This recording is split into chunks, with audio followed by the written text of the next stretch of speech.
ICT বিষয়ের এই যে 70 সংখ্যাটি 10 ভিত্তিক দশমিক সংখ্যা, এটার হেক্সাডেসিমাল মান কত হবে? অনেক সহজ, লক্ষ্য করি। প্রথমে 70 সংখ্যাটি এখানে লিখে নিব, নেওয়ার পরে এখানে দাগ দিয়ে হেক্সাডেসিমাল সংখ্যার বেজ 16 দ্বারা এটাকে ভাগ করব। তো 16 দ্বারা 70কে ভাগ আমরা ডান দিকে করে নিতে পারি, এই যে ভাগ করে নিতে পারি। 70কে 16 দ্বারা ভাগ করে 4 16 64 হয়। ভাগফল যদি 4 হয়, 4 16 64, এটি থেকে এটা বিয়োগ করে 6। তাহলে এইখানে আমরা ভাগফল পেলাম 4, যেটি প্রথমে লিখব। ভাগফলটা প্রথমে লিখতে হয়। ভাগশেষ পেয়েছি 6, এটা আমরা শেষে লিখব।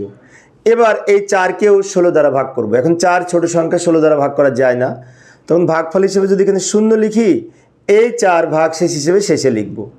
এবারে ভাগশেষগুলি নিচ থেকে উপরের দিকে যদি সাজিয়ে লিখি, উত্তর হবে এই 4 প্রথমে লিখব, 6 পরে লিখব, ব্র্যাকেট দিয়ে ভিত্তি হিসেবে 16 লিখব, কারণ হেক্সাডেসিমাল সংখ্যার ভিত্তি হচ্ছে 16।